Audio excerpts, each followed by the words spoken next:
Welcome back, Year 5. Today we are adding fractions, but we also added mixed numbers, which is the trickiest bit.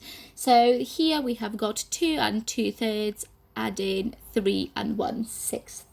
So the first step would be to convert these mixed numbers into improper fractions, where the numerator is going to be greater than the denominator.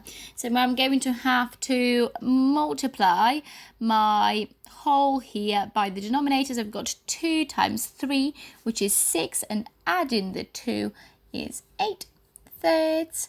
And then doing the same thing with my second mixed number. So 3 times 6 is 18, add 1 is 19/6. If you need a step-by-step guide to help you do this, you'll have to refer to our previous week's learning, where we converted mixed numbers to improper fractions. And here I used my multiplication method because it is more efficient, and we are efficient mathematicians in Year 5.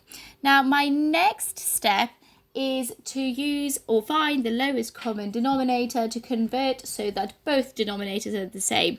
And my lowest common denominator is 6, as it is readily available, and we don't need to find a greater denominator because that would be it being more difficult for us. So I will keep this fraction, this improper fraction, the same, as we will not need to change it. And now I will just need to make sure that I find an equivalent fraction to this one with the denominator of 6. So I will have to multiply my denominator by 2 to get to 6, and therefore whatever I do to the denominator, I have to do to the numerator. So I'm going to multiply my numerator by 2 as well.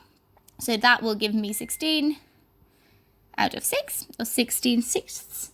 And now, as you can see, I'm ready to add, as my denominators are the same. So I've got 16 add 19, and that is 35 out of 6.